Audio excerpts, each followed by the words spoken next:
We welcome you to be a part of the #1 platform for young personalities who are driven to make a positive impact in society.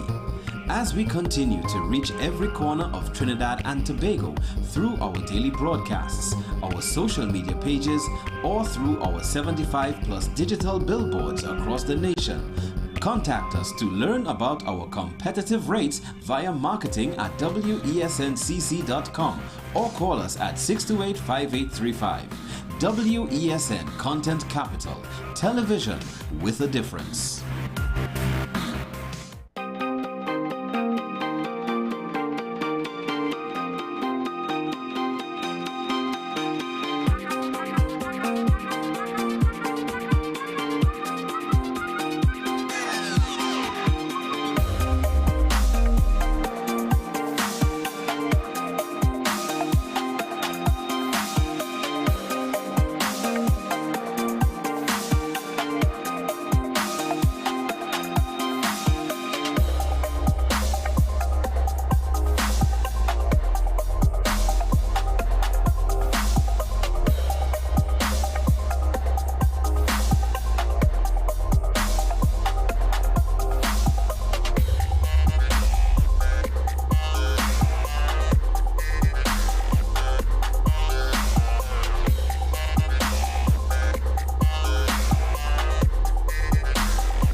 Knowing how to tell authentic is as easy as 1, 2, 3. Find it, match it, search it. Step 1. Find the style number on the tag. Step 2. Match the style number inside the jersey with the number on the tag. Step 3. Search it. A quick Google search of the style number will verify the jersey is authentic when the search results match the jersey being searched. Don't be fooled by counterfeit jerseys. Before you buy, remember to find it, match it, search it. Fan Zone, 2 locations nationwide. Center City Mall, Chaguanas and Movie Town, Port of Spain. Nationwide delivery available.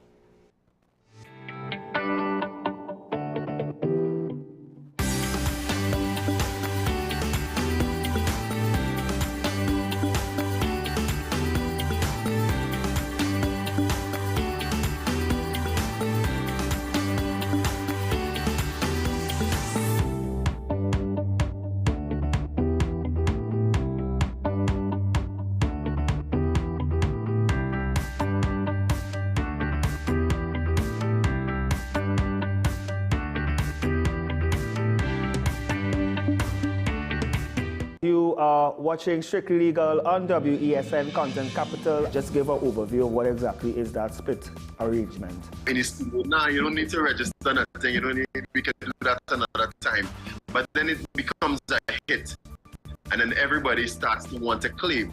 The laws that predate many of the independent countries' constitutions are going to be those colonial laws. We know there are an infinite amount of circumstances that would lead to a murder. I have a great idea and I have a great concept, but until it's actually expressed, it does not become intellectual property. Accomplishments or targets of a forensic accountant is to quantify what may have been lost. We believe we defend criminals and we manipulated the law and we exploiting the system. A responsible journalist will reach out to the person who they have the information on for a comment.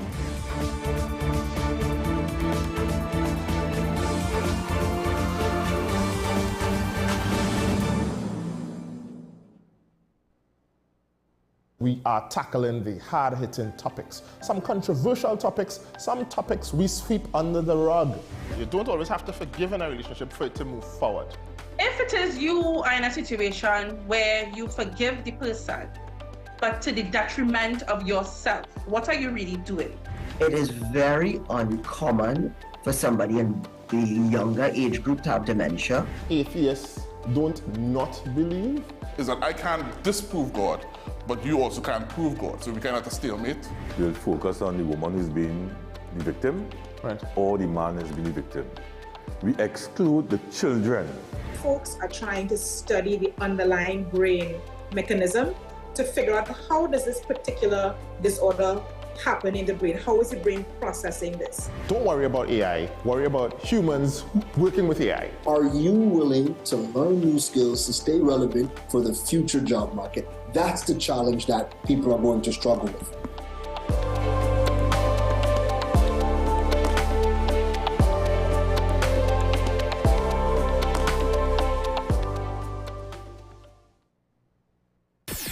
WESN.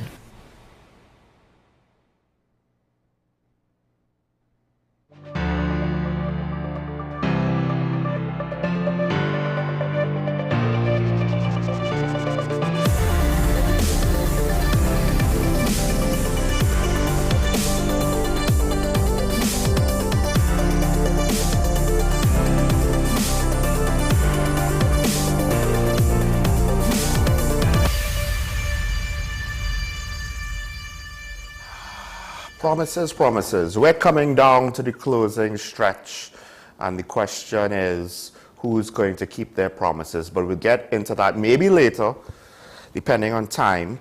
But one of the things I want to get to, though, this morning is the fact that they're not just promises being made, they're accusations being made. And I've reached the point now where I've literally gone through the process, and believe it or not, human beings are emotional creatures. Even for logical decisions, to some extent, we rely on certain parts of our brain that is governed by emotion to help us make choices, right? I believe an experiment was done where it's hard to make even basic choices that you would think would just be, everyday, innocent, unimportant things like what socks to wear, if certain parts of our brain that is governed by emotion isn't really, switched on at the moment. Now,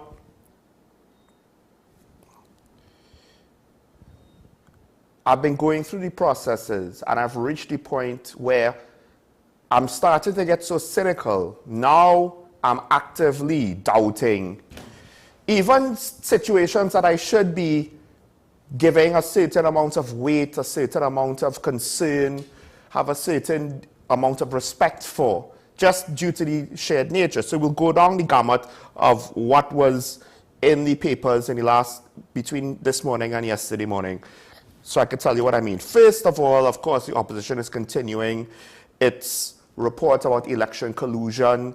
It's saying the chief election officer or the EBC is going to work with the PNM to take the election, to steal the election. I'm not saying that it's impossible or it's untrue. What I am saying is, if all you could do is say, we believe a thing is happening, and they want people to fess up to it and confess, what does that mean? Because anybody could make an accusation, right? To some extent, it's not an unreasonable accusation. I don't think it's crossed the point of slander. But, and I've said this before for other things, including with regards to what Gary said, what I believe Stuart Young or Kamala said, you're making accusations, but then you're relying or you're calling out the person you're accusing to confess. You have nothing substantial to give us, because if you had evidence that this was true, one would think you would take it to the authorities, or at the very least you would ventilate it to the public. And therein lies my problem. In a normal world, it's not unreasonable for someone to have an accusation, and maybe they don't have evidence, but you start to consider the possibility and you look into it. That's fine. But we've reached the stage where it's not just once or twice. It's practically all the time. And it's not just the opposition that says things that can't be proven. Now, let's go to the reverse. Let's go to the government. And it's one of those things where, in a vacuum, when people say that the $2 to $3 billion is missing or lost, I'm like, it's probably not really missing, right? It's in, as in, it wasn't stolen, it didn't disappear. It's in the government system of expenditure. We just can't account for it. But to be fair, to some extent, that's what loss means. Now, Did someone steal or ride off with 2.6 billion? Probably not, and that's what the Minister of Finance is saying. But the problem is, he's also saying, look, it's a technical glitch. Well, it's nice for you to say it's a technical glitch, but when the person who was supposed to look into the matter independently so that they could come back to the country and say, yes, it was only a technical glitch. When they went to the central bank, reportedly, they were told, no, you cannot look at the machinery that caused the technical glitch. So I understand the minister is saying a reason for the issue, but we've reached the point now where, well, without evidence, how am I supposed to believe you? The benefit of the doubt of leaders that you would, elected officials that you would have a certain amount of automatic respect for. It's not that the population all of a sudden disrespects you and doesn't believe you. It's that you've worn out that respect. You've worn out that benefit of the doubt. And in Mr. Dan Paul's case, it's not necessarily him directly. It's the people, his predecessors. Not just the PNM, but the people that came before the PNM and the people that came before the partnership. Mistrust of people in authority, because to some extent, that's the gravy train, that's the snowball that started maybe with Manning's administration, with the whole Sunway situation, or even before with the Piarco situation. Not saying that it was wrong to happen, but when you, in the past, politicians in the past, cast aspersions, have these deep allegations of corruption over Piarco, over the waterfront, etc., etc., one would have hoped that the next administration, whoever that would be, would say to themselves, hey, we need to be cleaner than a stainless steel pan hanging on the kitchenware shelf in the store. We need to be like a car surface that was polished 3 times a day. We can't afford to look as though we're even coming anywhere close to corruption after what happened the last time. But that doesn't happen. What happens is, oh, and then the next administration comes in and something goes wrong and they kind of tell us some things, but they can't really prove anything. And to some extent, therein lies the other point. To what extent was certain accusations in the last administration and the administration before that and the administration before that, to what extent were they proven? So at some point the population says, you know, we just see a lot of accusations flying across the floor on either side. No resolution, no evidence of anything, nothing being done. What's going on? Now, I make no apologies for saying I appreciate the Minister of Health and what he did during COVID. Not that the government's response for COVID was 100% perfect. There was a great glaring hole called our maritime border during a global health pandemic. Make of that what you will, but I don't think you could reasonably deny that our borders were open for business during COVID. At no point in time was our maritime border secure during COVID, relatively speaking. But as much as I would defend the Minister of Health in many things, I have to ask, he made accusations. I believe it's a social media video. He may be telling the truth as he saw it. He may have seen something to cause him to say what he said, not necessarily meaning that what he said is the absolute truth. But regardless, I need more than just you saying it. We know that during elections, funny business happens. The rumors are abound. Tobago, Trinidad, doesn't matter, right? But I've reached the point now where I'm fed up with everybody knowing that something happens, and it happens all the time, and we do nothing about it. And we just kind of accept, oh, you know, well, yeah, this party gave out this money and T-shirt and phones, and that party gave out this contract and that contract and the next contract. What is the point of these accusations? I get it. Politics is a situation similar to news. Negative press sells. Accusations and attacks help in the polls. It is more effective to make the other guy or woman look bad as opposed to me trying to prove that I'm good. To be fair, Stuart Young last night, he was basically talking about what he did. It's almost like if this election is now becoming a consensus on Stuart Young. For the UNC, it's how bad he is, and for the PNM, it's to defend him. And someone remarked, and I couldn't necessarily fault them for saying, why are you only talking about himself and boasting for? And I get it. He's tooting his own horn because he's on the defense. But it's not coming across very well. And some of the things that he has to say for his defense, it's a similar situation. Where's the evidence to back up some of these claims? What is the evidence to back up your claims on Petrogen? And why it had to happen the way that it happened? Because the same government that said it's making a loss is also saying private investment could operate it and not make a loss. The same asset. Then, I don't know if they just didn't want to say it, but the only reasonable explanation is you're saying that it was managed poorly. But more importantly, you're saying that not only was it managed poorly, but that you can fix it.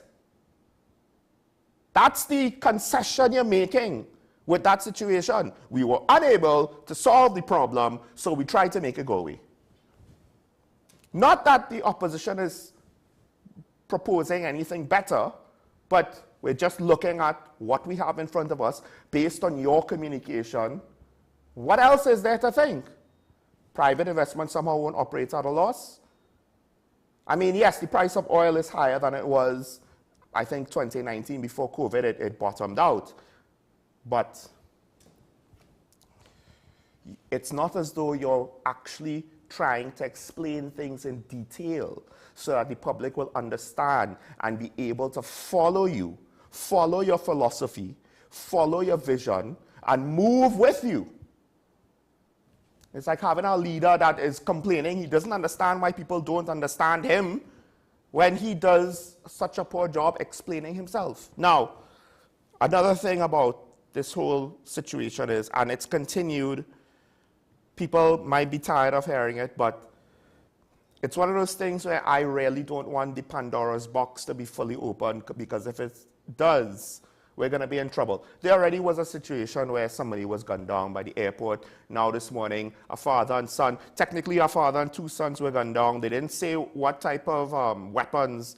The two reports I read, I couldn't find details like that, the level of violence. But the point is, a van with a father and two sons were shot at. One of the sons and the father was killed. The other son was wounded and sent to the hospital. I don't know to what extent they were involved in any funny business or not. The family is claiming they were running from the violence. Make of that what you will. But my point is, violence is so readily implemented in TNT. So there was a situation between two music trucks in St. Joseph on Easter weekend. And literally, the rhetoric, to some extent, started to fuel their argument in the middle of the streets, and it looked as though both sides had hair triggers where they were completely intolerant of each other. And that's the problem. When we set up the other side to be the most wicked and vile, and that's what's politically correct, right? If we were a communist country, but somehow with two parties, and both parties had political officers, this is the rhetoric that would be politically correct. You can't treat the other side as humane, apparently, even though we know that it could happen. So now we have two music trucks where two supporters are basically quarreling with each other over what? I have no idea.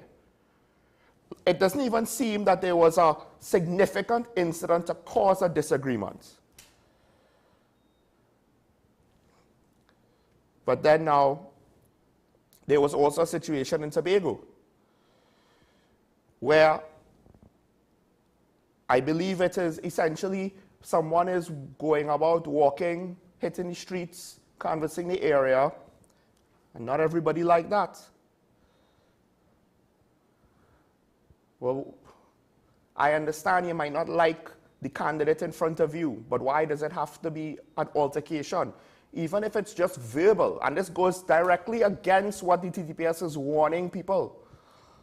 Don't look for confrontation. What is verbal could end up physical very quickly. depending on how stubborn and heated people are. And now it's reached the point where the police, they are warning that apparently they have certain intelligence that suggests a possible disruption is being planned. They didn't necessarily say who, because the who will matter. If it's a political party, we might take it with a bigger grain of salt. If it's somebody else, well, who knows, right? But a certain disruption is being planned to disrupt the electoral process. Now, the funny part about it is there is going to be a cross-section of the population that's going to not believe this. And I can't fault you for that, because I myself, this is one of those things that I was alluding to from the beginning, where I've reached the point where in the environment of all of the situations where allegations are being tossed out as though it was candy, right? As though it was free t-shirts for the poor or something, as though it was manna from the sky. In that environment in our society, the police comes with something that we should take seriously, even if it is a 0.0001% chance of being true. We should still take it seriously, except I have a hard time emotionally following through with that sentiment, because I'm fed up. I'm fed up of situations where stuff just gets tossed out, and eventually, in hindsight, at the very least, it seems as though there was absolutely nothing backing up what was being said at all. Case in point, and one of the reasons why not only does the police have to exist in the political climate and the social climate of the society that they find themselves in, but let's not forget, regardless of what you thought of Ayla, she was arrested. We still don't know what for. We still don't know what law was broken. The only thing we know is the DPP was never satisfied. I don't know if the last rounds, it was reported that they were going to try and take something to the DPP again a week or two ago. I don't know if the last round something went through. Doesn't seem so. I could be wrong.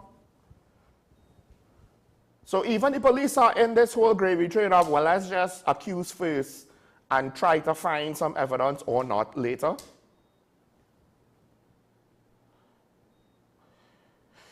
Meanwhile, the certain artist that had a certain social media post that was charged, he pled guilty. It wasn't fun and games for anyone that thinks why they're going after him.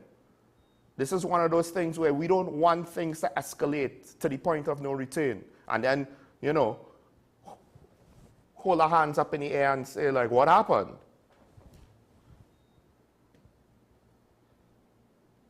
And now, I'll close with Patriotic Front political leader Michaela Pandey. She is saying politicians are encouraging racism and threats in campaigns. That's the headline.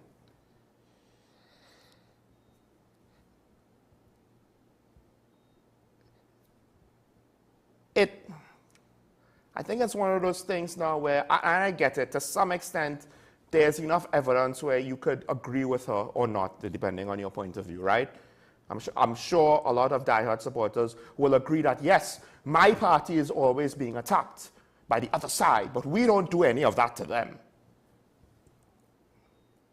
At some point, we can't just be paying lip service. At some point, we can't just be going through the motions. We can't just accept that it happens and lament that it happens and say, oh my gosh, that's so bad, and you could believe these people, but what do we do about it? And I don't know if we could actually solve, one election ain't gonna solve all the problems. It's about engagement in our society at multiple levels throughout the year, every year, to be a responsible citizen. But too many people are turned off by the bacchanal to actually do so. So they rock so. Maybe that's a political slogan that people took too literally, and now it's coming back to bite the country in the collective rear end. That being said, it'll be a hell of a thing. If the UNC win, everybody will be waiting to see how everybody's gonna win. All right, no daily review today. Let's take a break. When we come back, we'll welcome the good lady herself. Stay tuned. This is Dr. Mana WESN Show. Michael Small. We'll be right back after this.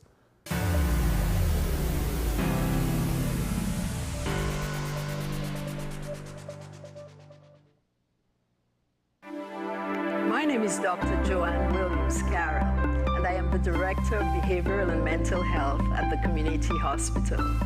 At the Community Hospital, we believe in nurturing mind, body, and soul. Through our counseling and chaplaincy program, we will provide you with support and strength you need to help with your mental and emotional well-being. Give us a call. The Community Hospital of Seventh-day Adventist, where good private health care is affordable.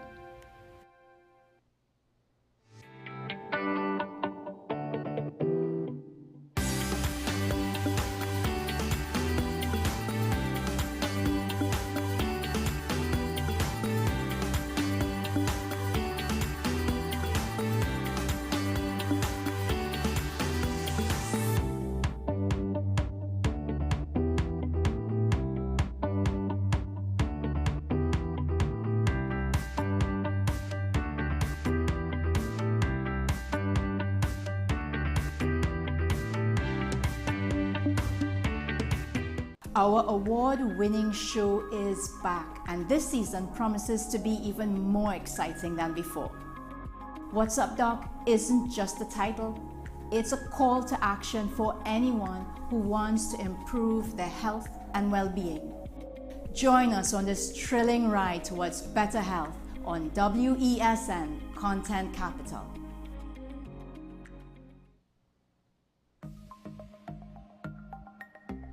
Knowing how to tell authentic is as easy as 1, 2, 3. Find it, match it, search it. Step 1. Find the style number on the tag. Step 2. Match the style number inside the jersey with the number on the tag. Step 3. Search it. A quick Google search of the style number will verify the jersey is authentic when the search results match the jersey being searched. Don't be fooled by counterfeit jerseys. Before you buy, remember to find it, match it, search it. Fan Zone, 2 locations nationwide. Center City Mall, Chaguanas and Movietown, Port of Spain. Nationwide delivery available.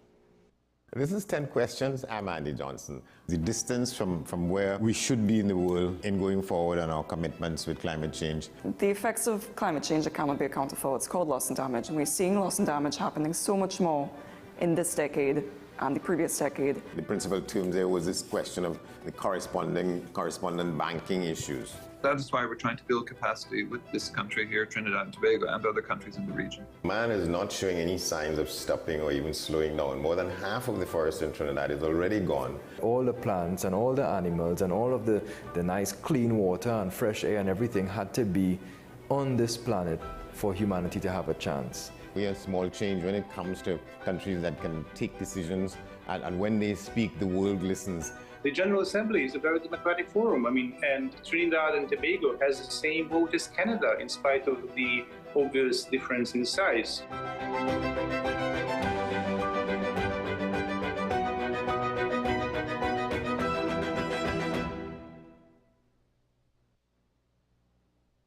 My name is Dr. Stephen Carroll, the CEO at Community Hospital of Seventh-day Adventist, and we are committed to making good private health care affordable.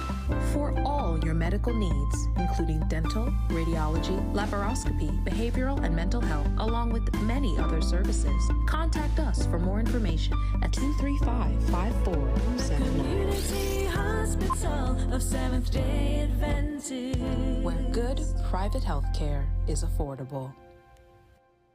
Pastor J, I want to get a tattoo. You really respond to me. Respond to me how you would respond to me. The first question I'll ask is why? Controversial taboo topics. We get so consumed by church, we forget that we have to live the life of being a Christian outside of the Sunday. Like you say, services, yeah. We think going to a service makes us a Christian. Exactly. Yeah. Right. So we are about to hear the second time Pastor J wanted to take a tattoo. Would have been late last year and early this year. Oh gosh. Hope Unfiltered podcast with Pastor J and Ren. This is Face of Sports WESN Content Capital.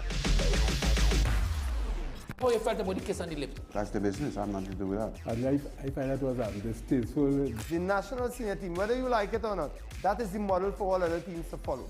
I'm assuming that the regional requirement may be a much stricter requirement. This is not about Pro League and Super League.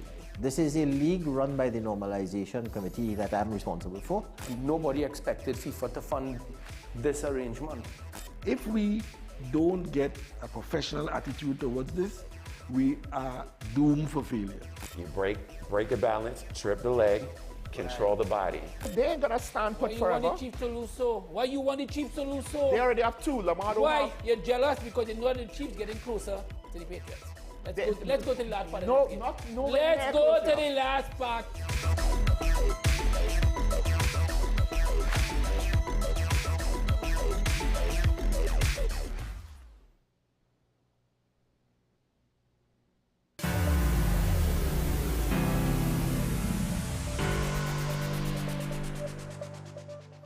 I'm back here on Talking Point on WSND Content Capital, and of course, I understand it's election period, and to some extent, because I was saying we're on the road to 2025, at least since last year, and the politics has been what it has been, arguably for the last 3 to 4 years, right? Coming out of COVID, it's almost like if there's a certain momentum in the narrative of the nation that we haven't necessarily been able to find our way off of. So now we are in some ways at the home stretch, but in other ways this is merely, you know, the end of one period and the beginning of another, and we have to make those choices. Meanwhile, there's one thing that's always been mentioned, always, whether it's in the middle of an administration, during an election period, right? The one thing that everybody pays lip service to, but nobody actually does anything about. And in fact, one could argue we went backwards over the last decade or two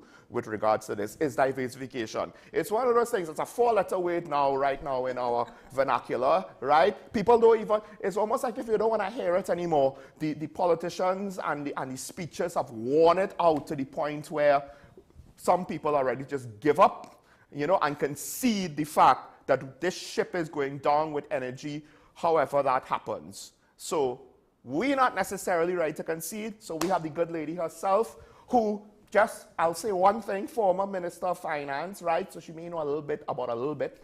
Karen Eseshera. Good morning, Karen. Good morning, Sean. I just want to say one thing. I was listening to you before I came on the program, and you know, you were talking about the level of violence or intolerance. And I think I was just thinking that two things could have contributed to the, I mean, every election season has its level of, you know, anxiety and intolerance, but I think it's more this time. Yes. And I think there are two reasons. I think the COVID had a tremendous effect on people's mental health, as well as, yes, I do think so. And we haven't gone so far from it. People still remember they've lost family and so on. Yeah. But I also think the violence in the society among the generations has become increasingly, we'll have to use it, brutal, and it's almost that you're seeing it played out on our street in a way that I don't think we really could see perhaps before. You know, I think that's one of the things. I'll add one more thing. I think that even though the country went through this in like the late 70s, 80s, the cost of living situation, and we got so accustomed to not being in that anymore. Whereas back then, TNT was even younger, so we didn't necessarily know what the good life was, but we got so accustomed to the good life. But also, it's the fact, the anxiety that we're not necessarily seeing a way out of it. And I don't think there's enough being said in the campaign trail to say, this is how we get out of it, so that the population can be confident that somebody has a good idea. I mean, you're nodding your head like if we agree. Of course we agree. We don't disagree on everything. At all. No, I don't want to assume. No, I agree with what you're saying. But I think it's just the question why I said it is that some people might say, no, but we've gone through this before. But I feel as though while we may have gone through something similar, back to what you said, COVID and the anxiety, it's the emotional, the psychological aspect of the effect that I think is different this time. And the violence, as you pointed out, could be added to it. Yeah. Well, I will say before, what I'm going to talk about is I already made a decision, and Sean knows that I did, that on this program, in the eve of elections, I don't want to add to the anxiety or the intolerance or whatever one want to use. And I want to give something, hopefully, that is a positive contribution, whoever wins the elections. I think it's pretty close, so I'm not going down that road. But I will say that whoever wins becomes the next administration is going to have a tough time, a very challenging period. And Sean just spoke about we've been through it already. But I remember those days of when I was just out of law school, you know, and I was a professional, so-called professional, people buying their houses. I had good friends of mine who had to turn in their keys. There were times when the exchange control legislation, but that's I think before that, when businesses were given a quota of US currency, and you couldn't have to wait 2-3 years to get a car. Things were really, really, really, really tough. And you know, behind all of that is because of the foreign exchange. We didn't have it. And we didn't have the foreign exchange because the source of our revenue was oil. And when that prices, you know, dipped below any kind of, you know, at a level that we could manage, when it happened, because that was our main source of revenue, the exchange control kicked in, and our foreign exchange reached, I think, at one time to 348 million. Could you imagine that? So I'm talking today really about what are the, I call it a new revenue stream. I wouldn't want to use the word diversification because Sean really did make the point that it is abused word and sometimes people don't even know what it really, really means. So you laugh at that. So I'll start by why it is so important to go the road of generating new revenue stream. Look at Sean. You see, this is what goes on, what you all don't see, huh? Right? So one of the Joshua Simangal in one of the daily newspapers wrote that, and I think he supported, we got the data from the central bank. He says whoever forms a new administration is inheriting 140 billion TT dollars in debt. That's, I mean, that's a lot of debt. It's more than the past administration. Then you're looking at the inflation rate, 1%. Now you might think that's good, but that's more like stagflation because there's nothing going on in the economy. There's no growth, there's no purchasing, there's no, I would say, the lack of confidence. And I would say when the cost of living went up, it's because the external inflation and we import everything. Exactly, and as you said that, I think it's Dr. Hussain who said between 2015 to, I don't think he put an end date, but in any event from 2015 he said food prices went up 43%. And as I was saying about the inflation rate, you'd normally think having a low inflation rate would be good. That's good if the economy is doing well. But when the repo rate, which is the rate that the central bank uses to sort of guide the commercial banks on the interest that they should charge, it stayed low at 3.50. So you know that it's because he wants people to keep the interest rates low in the banks or commercial entities so that people will be encouraged to spend and to invest in the economy, and that is not happening. And then, of course, we look at the growth. I mean, negative 20%. Since I think 2015 certainly. And so we see, and of course the foreign exchange, you know, that's really troubling. To go from 10-point-something billion to 5.53 billion in a matter of 10 years, I think it is. And then when you look at the debt that we have taken on, it's equal, or so the economists say, that the debt that we have is equal to the foreign exchange reserves that we have. So thank God for HSF. But so it's really a very troubling time for Trinidad and Tobago gas. I just want to make the point. We can't, the HSF can't guarantee the foreign debt and be import cover at this. Like they could do one. You could have it as a reserve and utilize it for one of those tasks. You were saying that. But they can't. But if we need to use it, if both situations now get bad, well, we only have one HSF. We can't cover imports and pay off foreign debt with it at the same time. Right. Well, the imports are going to come to a screeching halt when you don't have, when the creditors, international creditors, do not believe that we are in a position to pay back the bonds. And, right. That's why the sovereign bonds are so important to foreign investors, and Standard & Poor's and all these major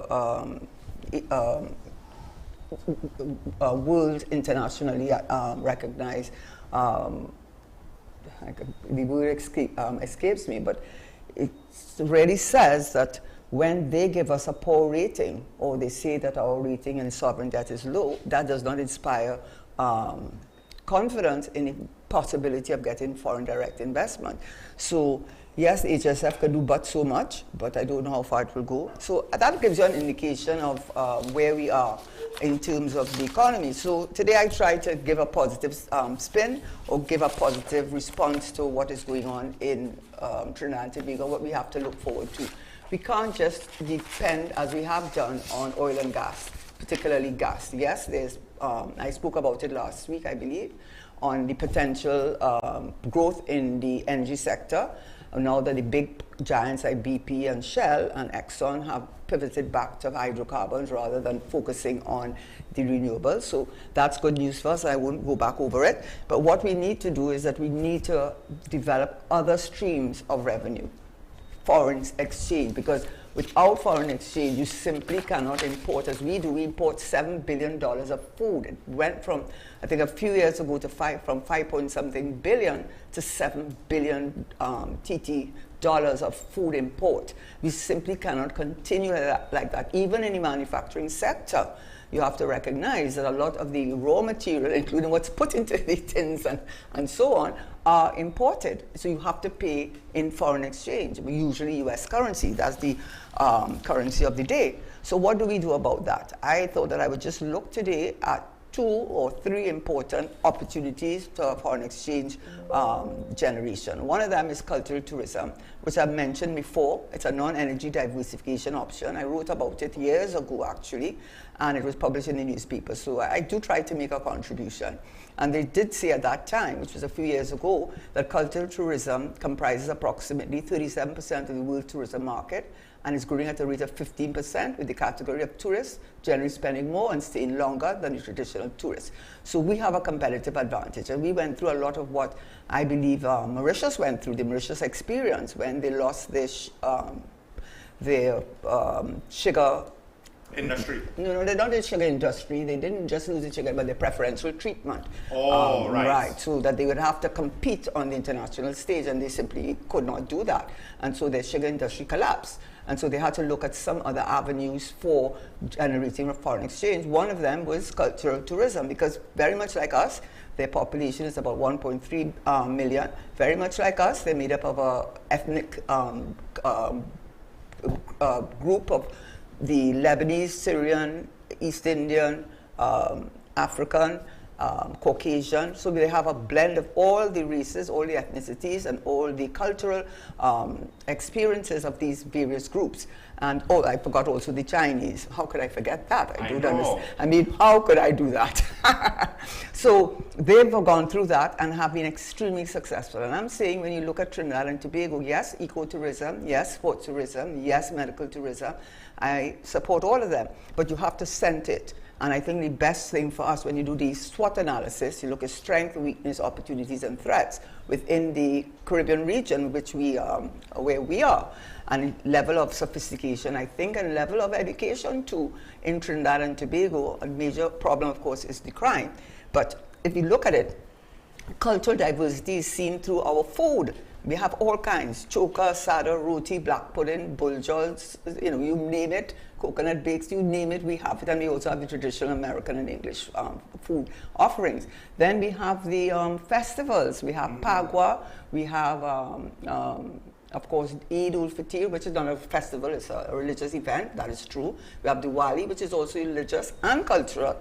And we have, of course, Christmas with our specific Christmas. Yes, with Param, and you go up in Paramin. We have so many areas of in terms of festivals in this country. And then, of course, we have the tours, Pan-Americans, and Maruga with New Grant, first company, second company, third company, whole history there. Then the temple in the sea, there's that experience that we have. There's so many things. And Tobago. The obvious thing would be, because we are lamenting, in at least I have on other platforms, and even on the show, traditional mass. It's almost like if we haven't figured out a way to really make it viable so that it could at least sustain itself. Meanwhile, traditional mass is the history, and these are the sort of things for cultural tourism to make the carnival not just about the party, right, and the celebration, but the culture side of it, which we're lamenting, it's slowly dying. One of the ways that you could help support it is to figure out a way to market it, to turn it into a viable product for tourists who obviously, you know, one beads and feather mask, all right, they might come and if they want to come back to party. But for a lot of visitors, and you're saying repeat visitors coming for the long term, right?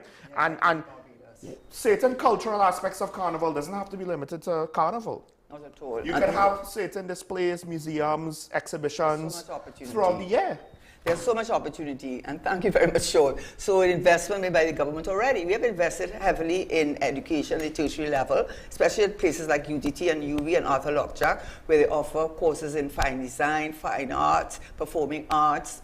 So there are people already ready to be able to contribute to the development of cultural tourism. And of course, we have the infrastructure, Napa, Sapa, all of those stadia that were built. That's again venues that we can utilize. So we have the education of our people, the sophistication of our people, and we have the infrastructure almost ready built. And of course, our cultural offerings are so wide and so unique in a way to Trinidad and Tobago. And how do we benefit? Well, earning foreign exchange. I mean, there are countries like Jamaica and also Barbados who rely heavily on tourism, not only in terms of making the for revenue purposes, but employment is very important for employment in places like Jamaica. So we can offer that opportunity for earning foreign exchange, which we do need. And then, of course, we have the benefit that everyone benefits from this, from the farmer who produces the food for the restaurants and the hotels, from the artists, the performing artists that perform not only in Carnival now, but perform all year round, from the Carnival steel band, that is our own. We can manufacture it and export it, as well as encourage persons to come here and experience the true home of steel band.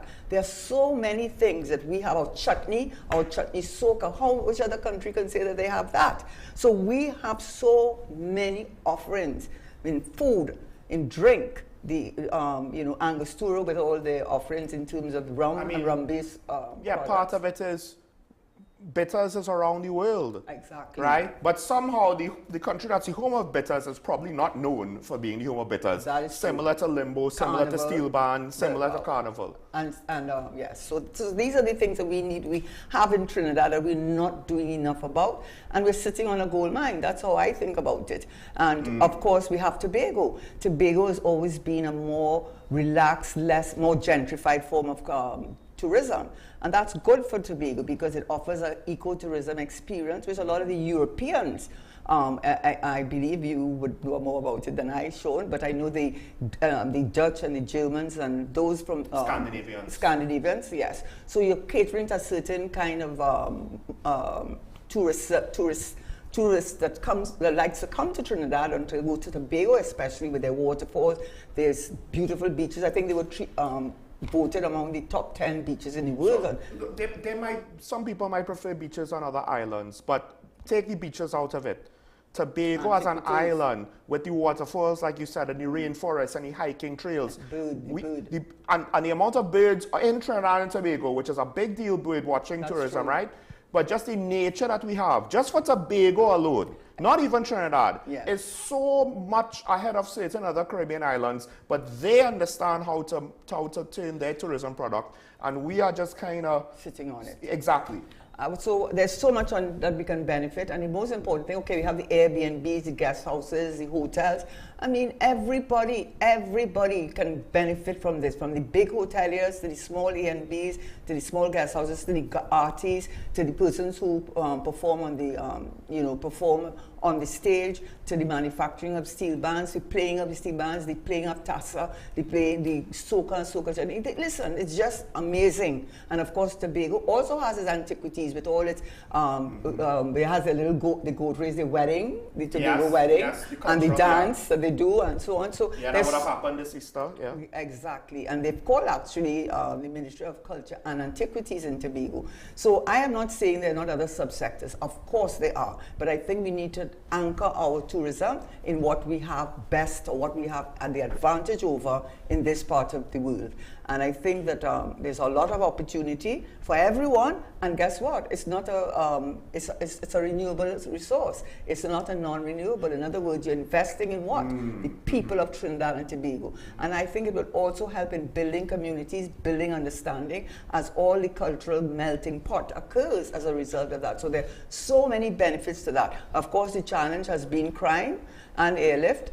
And we not as like Jamaica, where they more or less have their tourism product on the North Coast, and they actually airlift right to the North Coast, so they avoid the hotspots, as you would call them, in Jamaica, in Kingston.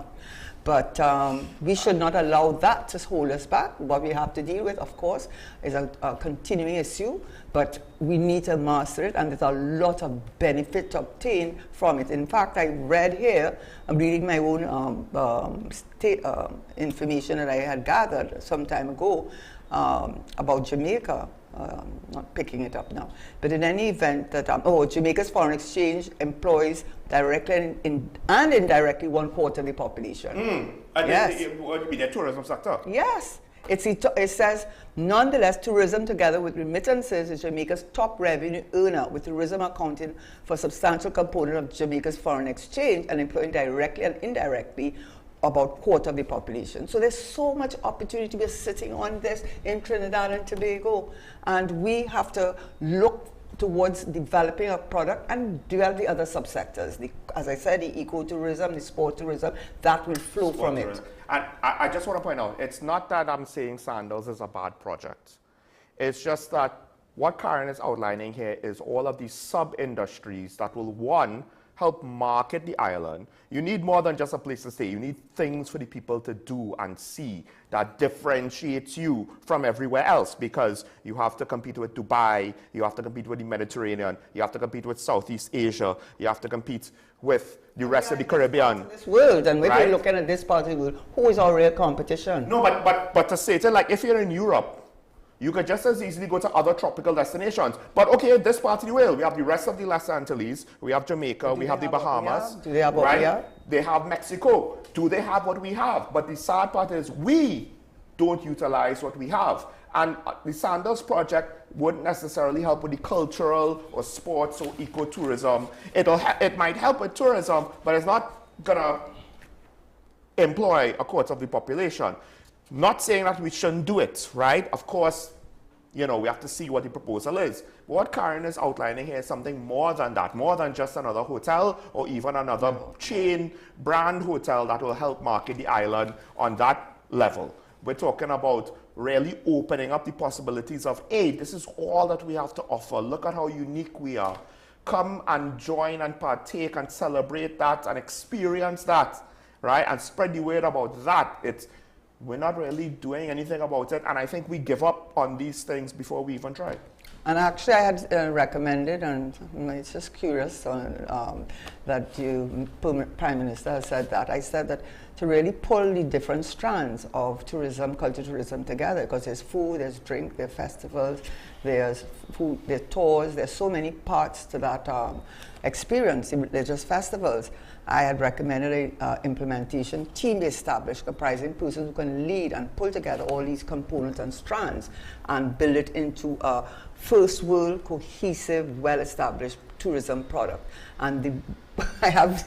No. I have a very practical point to make to back up what you're saying here. I don't know why I started tourism. No, but because what happened was this year, on the same weekend, you had Easter, and you had, I believe, a jazz experience. And the problem was, the people who book for Easter vacation, they know for Easter vacation you have to book in advance. Yes. So when they put a jazz festival on at the same time, a lot of the customers for that event, they couldn't find a room. They couldn't find a flight, right? So you had two markets trying to compete for the same weekend. What did that mean for the businesses on the island? They lost out essentially on one of them. You're speaking very passionately about that. No, because it comes back to what you said. Someone who could plan, someone who could look at these things to implement it. You need a team to make sure you don't have these conflicts, because essentially Easter, what you pointed it out, the goat racing and all the cultural things. It's not just the Catholic or the Christian stuff. There's specific cultural events happening happening in Tobago, plus it's just a vacation period. But I don't think they should have it done by a ministry, because that's another level of bureaucracy that you're in. And I don't mean anything else. That's the public service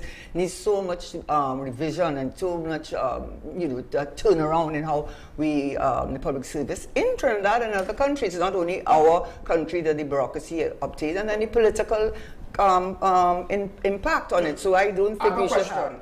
Oh gosh, I have to ensure. I have a question. Do you think, because the Ministry of Tourism is so underutilized, I don't know if what their allocation is, right? The allocation is so small, could it be that it might be one of the ministries that it might be easier to kind of fix in a way? It doesn't have all of this big money and embedded. That's the point I was making. Right. That's the point I was making. I think we have to take a break. We have to take a break? All right, we'll take a break. When we come back, we'll continue the conversation here and talk about the WESN. There's more than just tourism, folks, but I mean, Karen, when she starts, and you know me. But anyway. Okay, thank you very much. We'll be right back after this.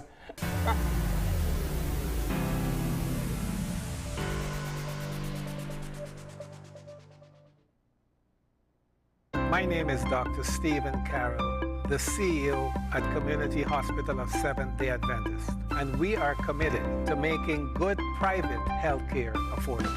For all your medical needs, including dental, radiology, laparoscopy, behavioral and mental health, along with many other services, contact us for more information at 235-5479. Community Hospital of Seventh-day Adventist, where good private health care is affordable.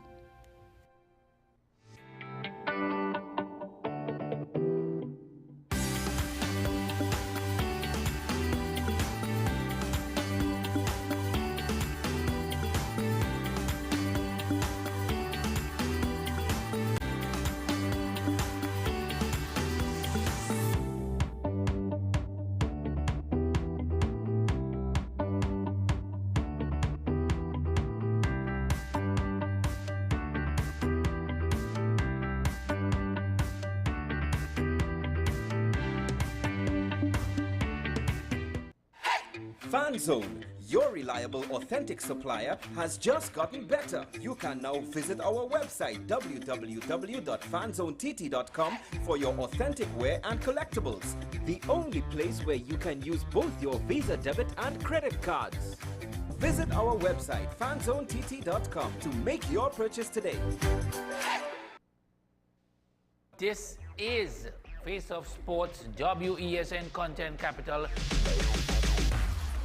How you felt about the kiss on the lip? That's the business. I'm nothing to do with that. I find that was distasteful. The national senior team, whether you like it or not, that is the model for all other teams to follow. I'm assuming that the regional requirement may be a much stricter requirement. This is not about Pro League and Super League. This is a league run by the Normalization Committee that I'm responsible for. Nobody expected FIFA to fund this arrangement. If we don't get a professional attitude towards this, we are doomed for failure. You break a balance, trip the leg, control the body. They ain't gonna stand put forever. Why you want the Chiefs to lose so? Why you want the Chiefs to lose so? They already have two. Lamar don't Why? have. You're jealous because you know the Chiefs getting closer to the Patriots. Let's go to the last part. No, of the not no. Let's go to the last part.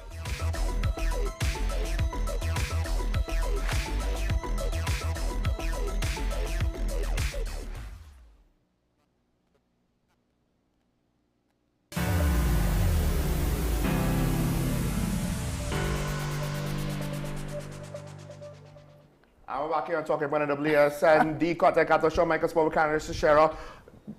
Hopefully, it's not only tourism that Karen came to talk about as a revenue stream, but I think it's just one of those things where, to those that really kind of understand, and listen, we don't know how much money that we're talking about here, but it might be more than most of us think. We might be fully underestimating what is the obvious low-hanging fruit of our economy that's just languishing in despair. Yes, and when we were off air, Sean really got very passionate about it, so I don't know if he can move on. But I was mentioned, Sean, someone told me, and I forgot to mention Hussein, because that's big in St. James, so I think it was important to mention that. And Sean was speaking in, very... I think the economic opportunity is what makes me, ironically, not the background in tourism, but the fact that we don't have to figure out manufacturing of something with supply chain management. As you said, this is renewable, Very right? much so. This is not just... And we've invested it by chance and not intentional, but yes. the investment has been there. We have Queens Hall, Napa, Sapa, the Stadium. We have got a new Arthur airport, UTT. Right? Right, that big airport. I didn't agree with the airport, but we have it. We need to use it. All right, we'll continue the conversation. Look, it's there, right? It's like Napa, it's But there. we're supposed to move on from tourism. Well, hold on. We have Jacob Martin on the line, so we'll take the call and then we'll move on from tourism. Good morning, caller. You're on the air. Morning, Sean, and morning, Karen Nunes Shera, the ex-finance minister. I want to talk about something that I am not seeing being pushed to prominence on the national newspaper, and that it has to do with the hacking of the telephone of a judge. And I'm going to juxtapose that with the ICNTT cyber attack, where 6 gigabytes was basically plucked out of the data at ICNTT. Now, when the initial story broke, they say is a lot of personal information that has been breached. And TST has been silent on the report. The government has not been honest. They have been opaque. That report, if people data has been compromised, will go a long way for you and me to mitigate against that. The fact that a judge has been hacked tells me the whole of the judiciary could be hacked. And if the whole of the judiciary is hacked, and that information is put out into the public domain, then we could have a catastrophe. And I'm going back to the UK Guardian of April 18, 2018, had a story about the current Chief Justice and all the allegations. And in that newspaper, they were saying there was a lot of WhatsApp information and all kind of thing, and there were question marks. And I'd like people to just go back that. I think that article should be printed on the Regional Guardian, because that could open a can of worms. But more importantly, because of that, it reminds me that has my banking information, has my transaction online has been breached, and you're not giving me the opportunity to change my SIM, to change my credit card, to do all course of things. I am not one of those have big banking account, but the fact that the judge said two of his close associates basically lost a couple of $1,000 US, I think that means that is something serious. And Marvin Gonzalez, well, Parliament is basically thinking he hasn't laid the report. He should have put that into the public domain. Let us see it, and where the fault lies, where the chip falls, let them answer to it. I'm going to have a nice morning. Thank you, caller. Okay, thank you. So we'll go back to the topic of today. Do we have another caller? Are we going back to the topic of today? Okay. All right. I'm sorry, Karen. But then we'll do it another time.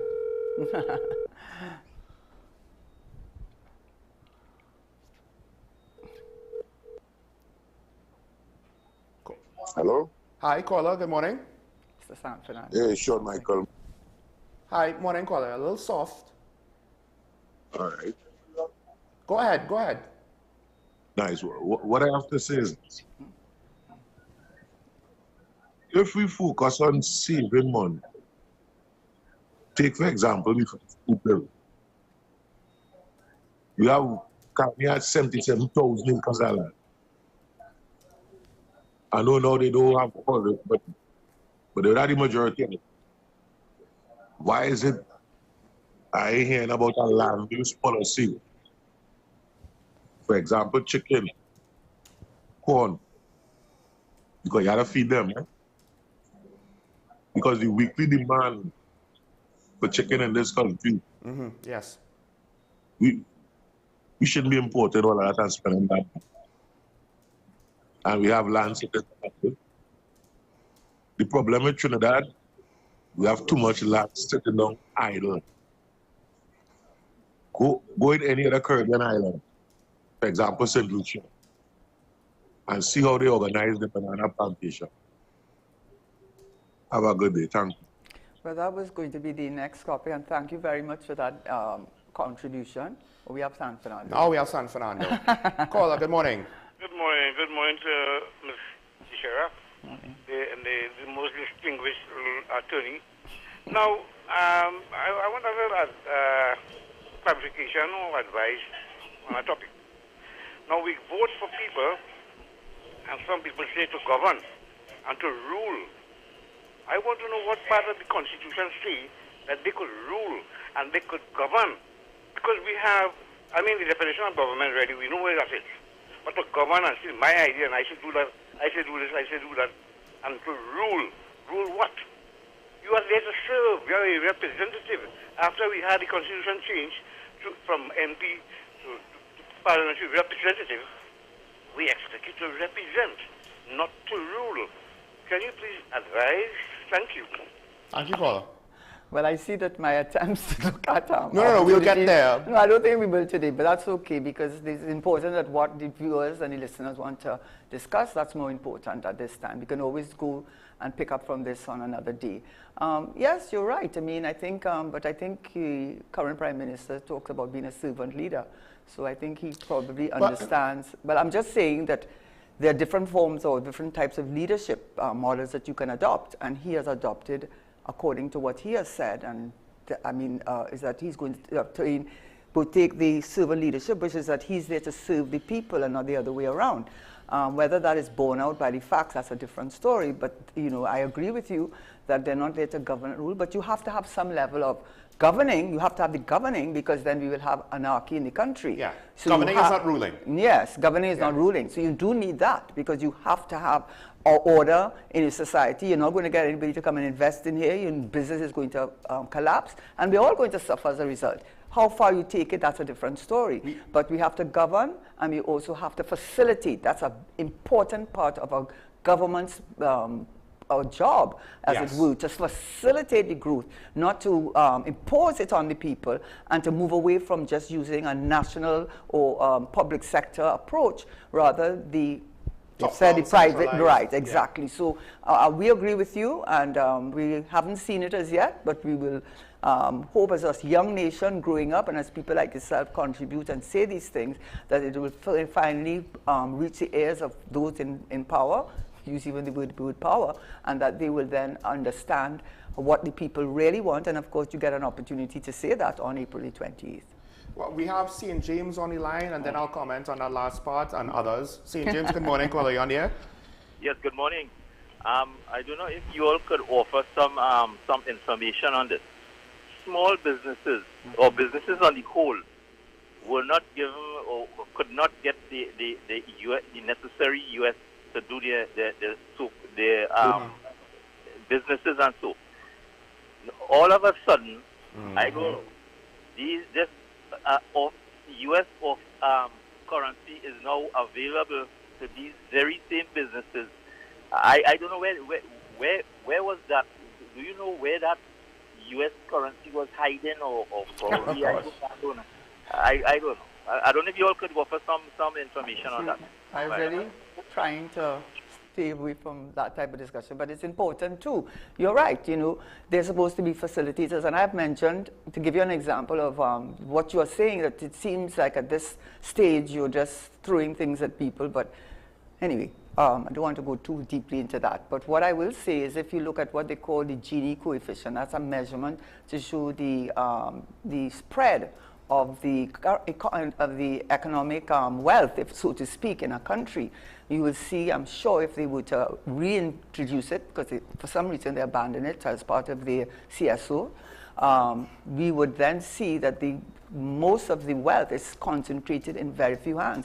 We always will have this wealth. We'll have people who will have wealth, and they'll have people who are middle class, and there are people who are, on the other end of the spectrum. But I don't think we have it as bad as we've seen it. And I think there really is to be criticism, really strong criticism, of making these promises, but you're not seeing it reflected in giving people a hands up. You're talking it. That's why a lot of people migrate to the United States, even now. And how many people in Trinidad who did not have opportunities to advance, went to the United States and have made it. Why have they made it? They were the same people who were living here. They were creative, they were ambitious, they wanted to they didn't own anything because they rent in HCC or whatever it is. They're in a continuous cycle of poverty, and really and truly, whoever informs the government, you can't just talk the talk, you have to walk it. And people have really this thing to come now at the last minute to throw that. Why didn't you think about that 10 years from the beginning?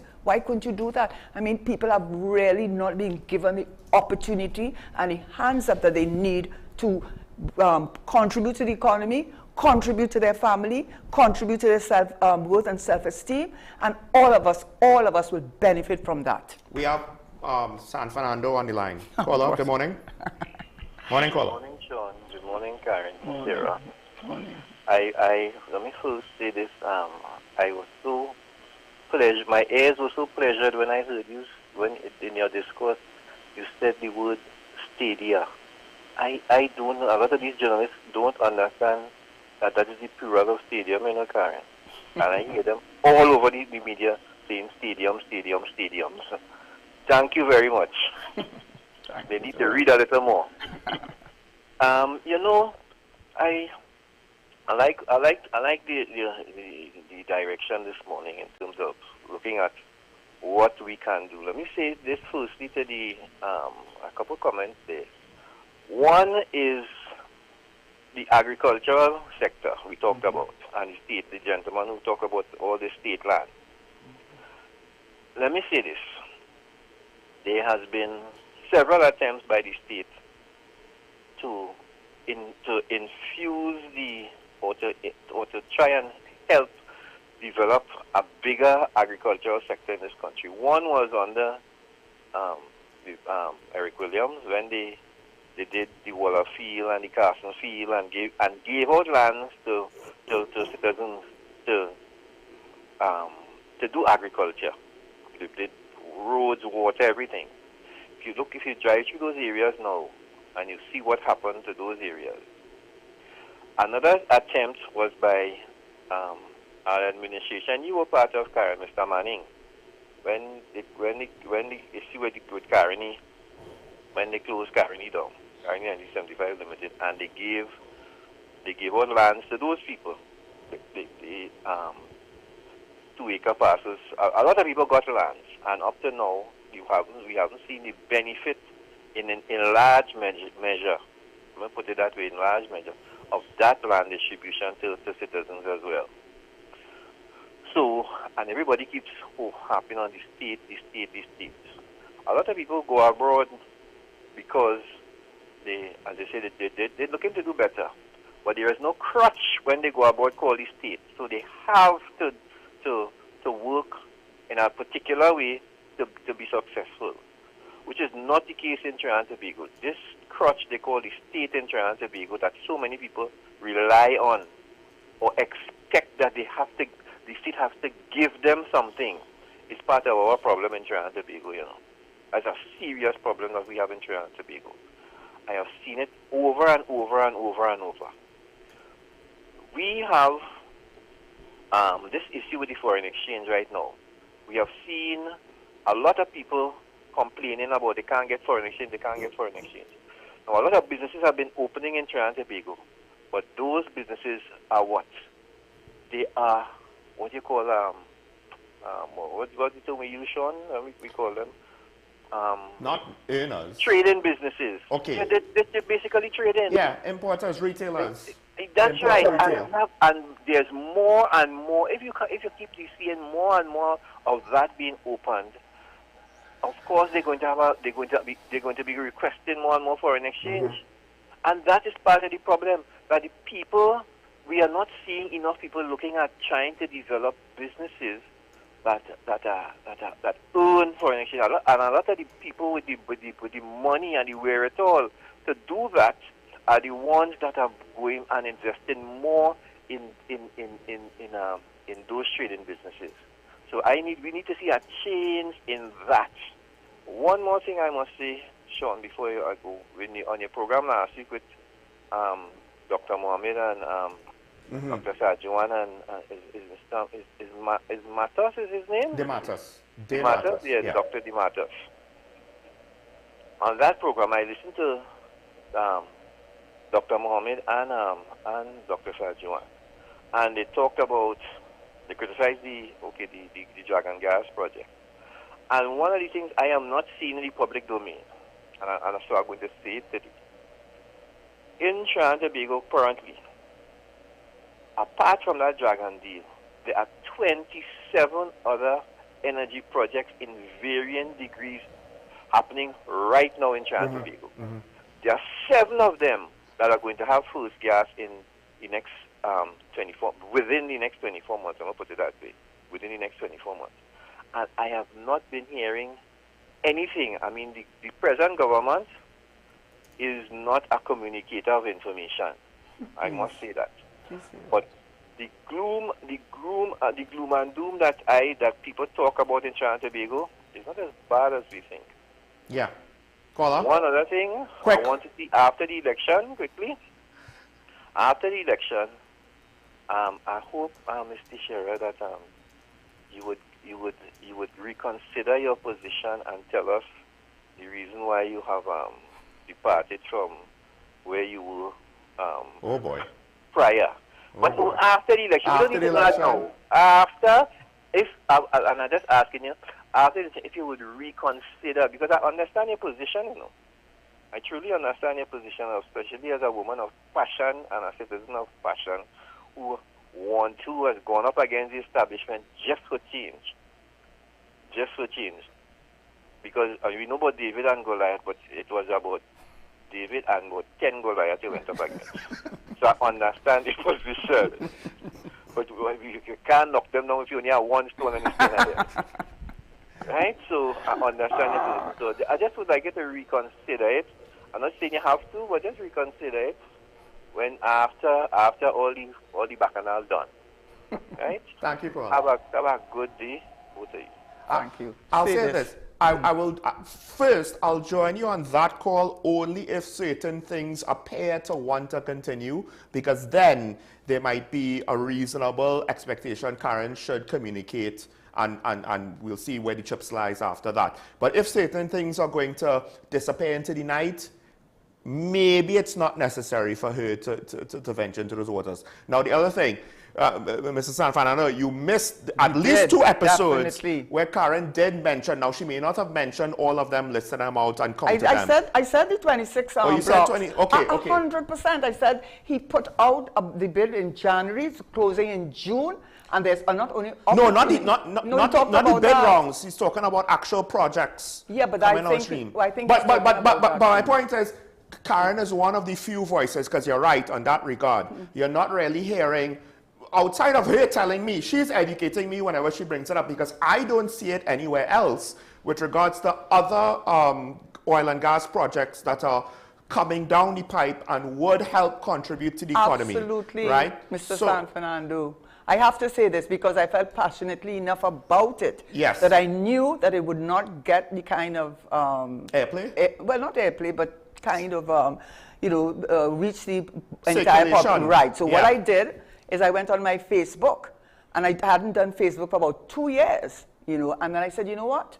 Before someone goes and says all of this and pretends it came from them, I'm not saying it can't come from them, but I'm just saying that I don't want to be given this thing of doom and gloom. So I specifically did, you could go on the Facebook, and I said, the energy sector in Trinidad and Tobago, a case of double jeopardy. Wait, I feel strongly about it. Yes. And I did say that on the face of it, it's a case of production and price. And I said the price of natural gas is doing very well. And I think we may even have a fiscal surplus this year because the budget price was $3 and it has been trading over $3.50 at least about 2 months, even reaching $4. I said that.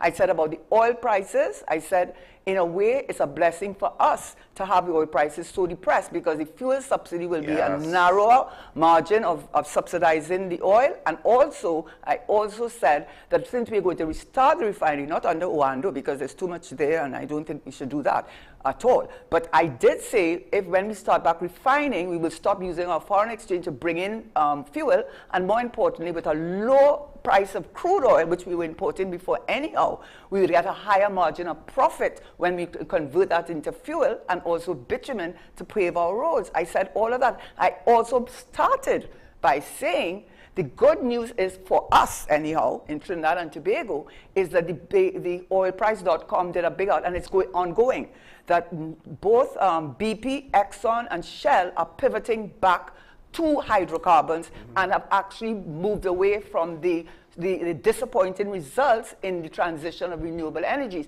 And they pulled out $5 billion from the transition. I think it was BP International, and they put $10 billion more into hydrocarbons. And I spoke also about the Ginger project, which I said that the BP gave the green light.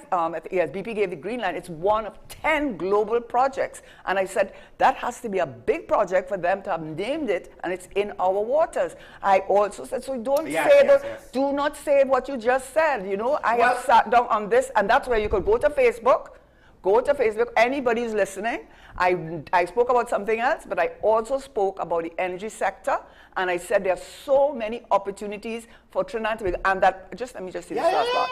The deep water competitive bid round, which was not well received in 2022 when it was put out, 4 out of 70 were taken out. Because Shell and BPTT are pivoting back to hydrocarbons, I expect they'll have a better response this time. It's closing in June. And I also said that in terms of the way that you know that they're moving away from it, they've shut down the Brazil project for the solar and wind farm. Yeah. But I also said that they are continuing with the one in Trinidad, the solar farm, which BP, Shell, and NGC have committed to. It's nearly come to completion, and it's good for us because they will be able to use the energy that is generated from the solar farm to use it and use it for generation of electricity, because that has of TNT, because that has first call on our energy, and then they can use it for the LNG, which they will use it for. So please, I have spoken about it. It's sad that nobody they can only say what negative things you may say, but they don't say that I have really pushed and encouraged people to have a positive view on what is going to happen for Trinidad and Tobago in the energy and diversification in the energy sector. Okay, we have San Fernando back. San Fernando, I was going to... Yes, go ahead. John, let me say this. I did not mean to start an accidental bushfire here. I was speaking about, Karen, I was speaking about Dr. Mohammed and Dr. Sajuan and that program that Sean had.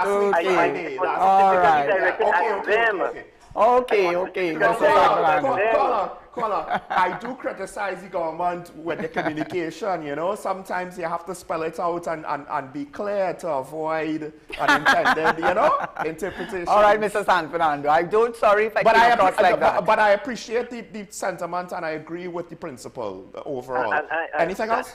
And to say, Sean, that I miss Karen's program. I did not, even if I don't. Okay. That was my mistake. I would, especially on a Wednesday, at night, I go back and look at the rerun. All right, but then if you did look at that rerun, you wouldn't have said what you said. No, you were speaking about comments from other people. Okay. Let's end that talk. Very good. I would just say this: the concept that Mr. San Fernando said, that it's not in the media. It's true. And I'll say this: I think it's because, at least in part, obviously the opposition is going to focus on the failures, Dragon failing, right?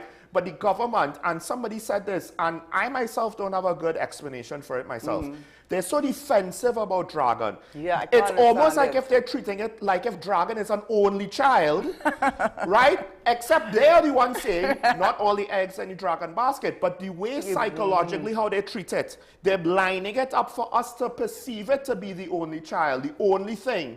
And they're not doing a good job communicating all the other things that are happening. It is very strange. Yes, and actually I will tell you, when I was preparing, because I'm preparing for coming on the show on the 20th to be one of the panelists, I said, let me go back and look at all the budgets to see what promises were made and not kept. A lot, actually. Yeah. But what I did notice from 2016, and they didn't have much time to prepare that budget in the first year, so you can imagine.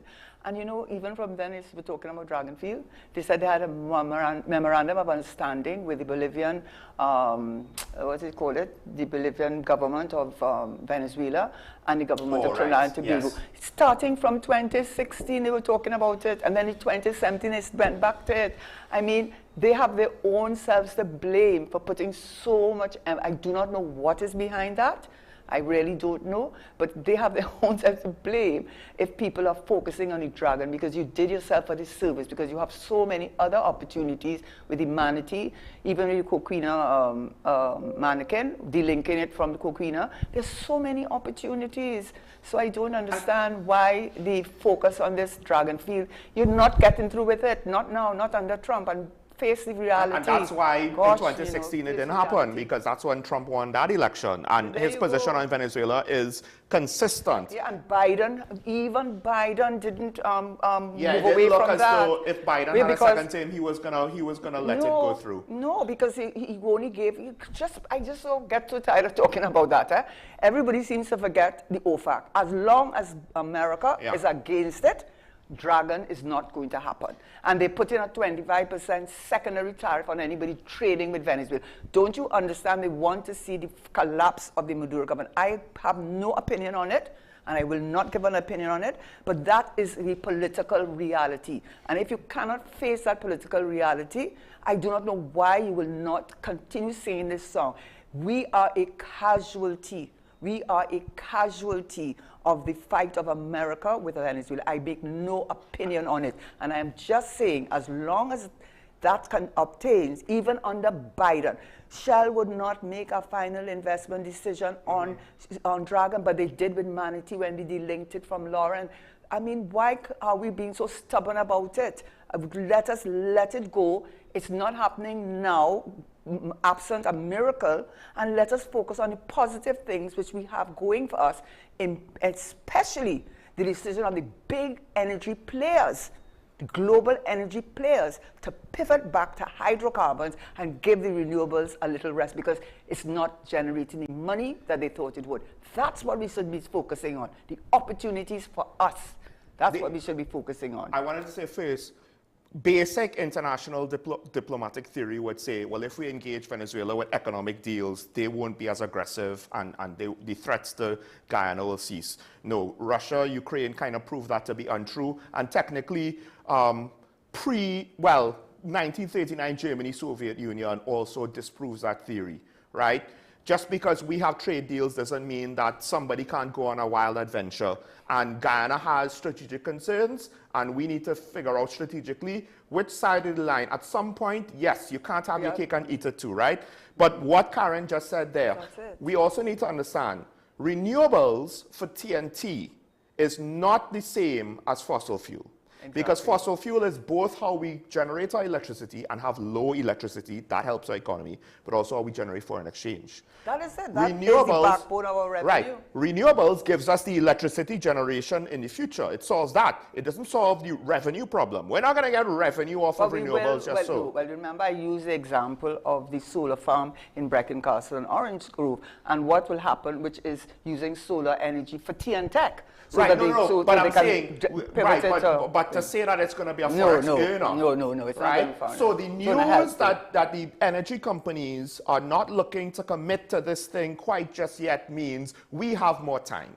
Yes. That's what that means economically, right? And we need to take advantage of it, not just to earn the money, but also how are we going to set ourselves up. So now that we literally have a second chance, we had these discussions, Karen, when essentially around the time when the nation was maybe in the second lockdown, we had these discussions about the oil companies looking like if they're ready to go. Yes, right? they were. They're selling off their assets. And let me tell you something. When you say that, in the downstream industries, one of the big players, I think Methanex, said in 2023 that they were ready to leave Trinidad and Tobago because of the continuous shortage of natural gas. I saw it in an article. You know, so things were really going in a downward slide. We were looking at these things. You were talking about this with me. 2022, Thank you 2021, very much. right? So some of it off air, some of it on air, right? Because there were certain things, well, we'll have to see how it plays out. And we were lamenting the fact that, look, we've reached the point where the gravy train might be running dry, right? This is before Ukraine, and then Ukraine happened. And that plus a couple other things like the renewables not being as economically viable as people hoped, I think because a lot of different factors, including COVID. We've reached the point where now we have a second chance. It might not be a great second chance. It might be a small second chance, but still, it's better than nothing. And we should be taking advantage of it. A couple other things I wanted to mention. The Forex source, and this is something that we lament all the time. How is it that they found Forex for small and medium businesses? Because there's an election going to happen. Right. The actual source, I can only think of mainly two things. They are... It might be from the HSF or other unsustainable sources, like maybe what's left over from the loans, the foreign loans, the bonds that they took out. Maybe they still have some currency there. I don't know if they could sustain this, you know, for more than a couple months. You know. Exactly, right? So it's not sustainable. Or they are somehow reducing, because they said, you know, they'll shift around the allocation. Okay, that's fine, but then something else, like maybe big businesses not getting the Forex that they were getting. Big business. Well, the right, reality is just the opposite. Let's look at reality. But the thing is, if it's going to small and medium enterprises that are import to retail, it's the same difference of big business foreign franchises, right? It's not necessarily being utilized. 41 subways in Trinidad and Tobago. Can you imagine? The best. 41 subways. And I wanted to say never this. one in a convenient location. One thing I have to say on that. What I wanted to say about that is that, you know, we lamenting Mr. San Fernando. Just coming back, I listened to what you said, and there's a lot of good points, but I have maybe a different, we look at a different perspective. You're talking about the attitude of people to rely on government, but sometimes I think government wants them to rely on them, right? So don't, because you know what? Yes. Trinidad and Tobago, just to understand, it's not like other Caribbean islands where, except Guyana, but even so, where there's a majority ethnic group. So you find the tension growing between the two groups, and up to now, we're still voting mainly along those groups. But I would argue even America. Yeah, right? so, but what I'm saying is in that we have an added layer, not only the differences in policy and so on, but we have a very in-your-face difference into tension between two groups that have the same percentage, more or less. So that encourages, unfortunately, I was in government, it does encourage, unfortunately, an attitude that you will want to keep a certain of your bloc loyal to you.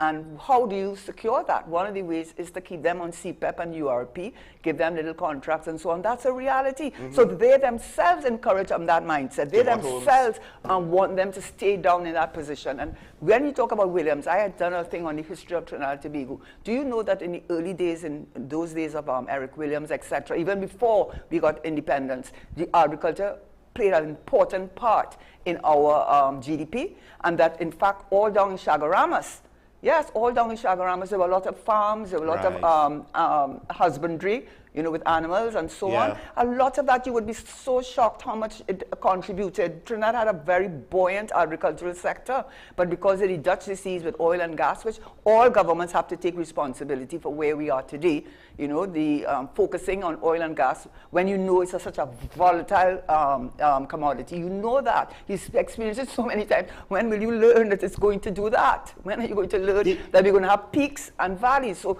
it's telling you that you've got to look to other streams of revenue earnings. And one of the things I was, so that was one thing I thought it was a little unfair. And you say in America, it's a land of opportunity. How you get opportunities, obviously, there are businesses that are allowed in the free market environment of America, and including the state. That's why you have this big thing between the Republicans and the Democrats. The Republicans argue that we want to have less federal oversight. We don't want the federal government to be there looking into all our business. We want to be free to do what we want and bear arms and do whatever they say. They say have big farms stadiums and whatever it is they want to do. So you might not be so correct about that. And I think the final thing I was going to say, so there is, the state does have a place to play, but not as a facilitator, and they really have not done that, and they have their reasons for not doing that. You have not really, you talk the talk, you say you're going to do this, you say you're going to do that, but where are we really seeing the evidence? And there's so many people who want to, can contribute. So, you know, it's not really fair what you, well, I shouldn't say fair, that's a wrong word to use. But what I would say some is, of the comments, when you say you don't mean Mr. San Fernando, you mean no, but other, yes. Yes. And yeah. I mean, I respect him a lot, so just for the record, I wouldn't have come back to it if I didn't think what he had said had merit. I mean, he's very well read and very learned, I have to say that, and I mean it in you know, a positive way. I didn't know about Stadia. I'm yeah, but you know, I wanted to tell you about that. I mean, I know I say it, and I know that's the correct word to plural, but I think people are becoming, just like how you had Chaucerian language, you had, I think it's accepted. I think it's accepted, yes, and I think it's accepted to say stadiums, even though it's not the correct thing. There's, you know, it's not the correct thing, but in 50 years it might be. We might forget Stadia. Stadia might be the old way. You'll show your age. It depends. Yeah. You'll show your age. I didn't say it. I'll just say this: the dependency on government, you see that in first world countries too. Except, like America is so large, it's not going to be everywhere, right? We're so small, so that it's going to be national, right? Just how it is. The trick is, to what extent people, they like the good life. And if they think that they can get it for free, they'll take it. But it's not just the good life, Sean. I have to disagree. You know, look, we're having this argument on television. This is the argument we have. But quick, because we're out of time. Okay, well, I'll let you have the. All right, yeah. We took that very quickly, I must say. Thank you. So I mean, yes, we don't have time to get into it, but generally, I think, again, COVID revealed a lot, right? Because of the extreme circumstances, it was almost like an interesting, not so much of a social experiment, but a case study, right? When people got certain benefits from COVID, if they didn't need to work, they didn't work, right? And that was in the States. That's not just here, right? So that's just, it shows the psychology of people. If the government is willing, they'll take it, right? England too. They said 1 million people, nearly 1 million young people with the ages of 16 and 24 who are living on the dole, because what they get from social benefits is what they would probably get if they went out to the workforce, because many of them are not educated. Many of them don't have high school qualifications, so they have a big problem. That's why what's his name, Rishi Sunak, was saying that he's giving them about 2 years to try and find a job, because if they don't, and they're able to find a job, they're not disabled in any way that they can't find employment, he was going to cut off the social benefits. So don't think it's just Trinidad, you know. It's all over the world, that's human nature. That's not an excuse though, right? No, we're not saying it's an excuse, but that's what it is. We could afford it less than them. Yeah, sure. I don't know. We could afford it less than them. That oil and gas money ain't gonna last forever. We should have learned. What did I say? We have a second chance, right? Right. So I didn't get to talk about all my streams. I talked about cultural tourism, but on another time. Yes. The last thing I just want to mention, when I think the second or first caller mentioned, right, about politicians to rule. Here's the sad part. I think to some extent our people, we don't really understand that our politicians are meant to serve us. That's true. Right? Because the expectations of an MP, think about it. What is an MP? A representative in Parliament, member of Parliament for constituency, whatever the constituency is, right? The whole point is they're supposed to bring your concerns about legislature to Parliament to represent you. What happens in Parliament?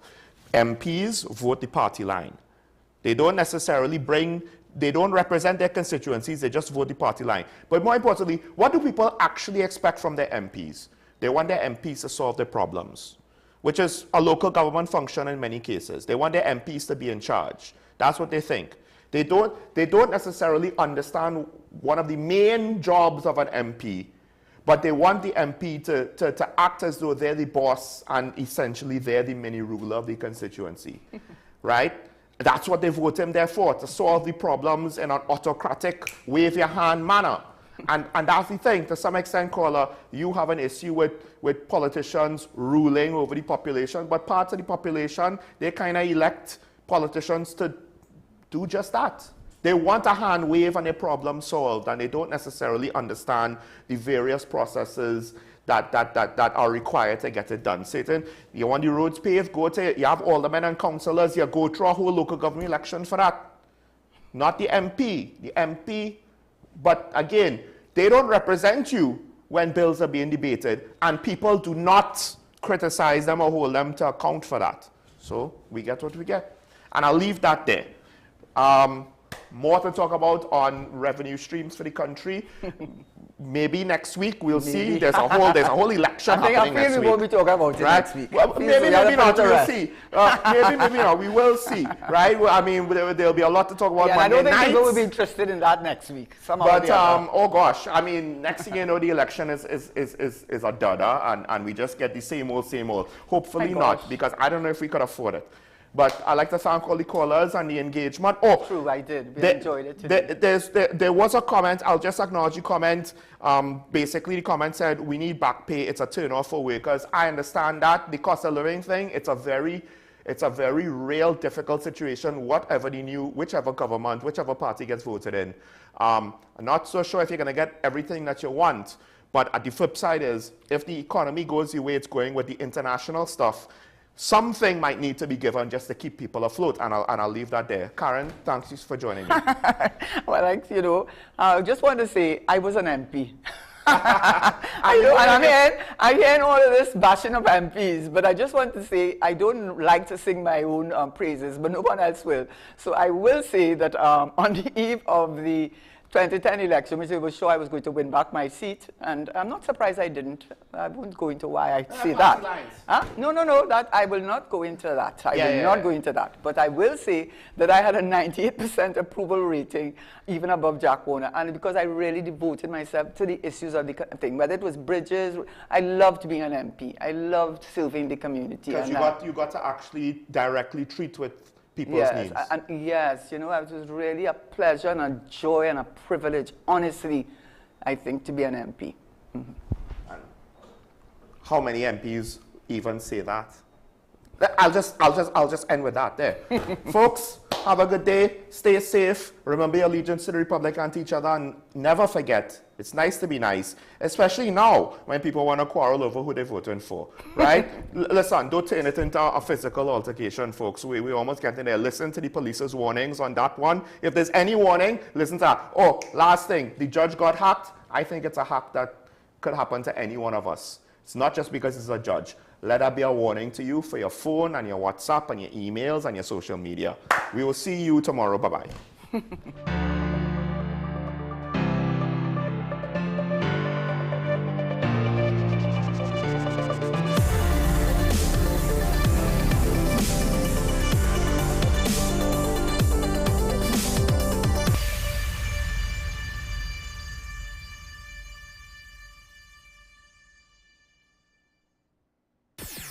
WESN.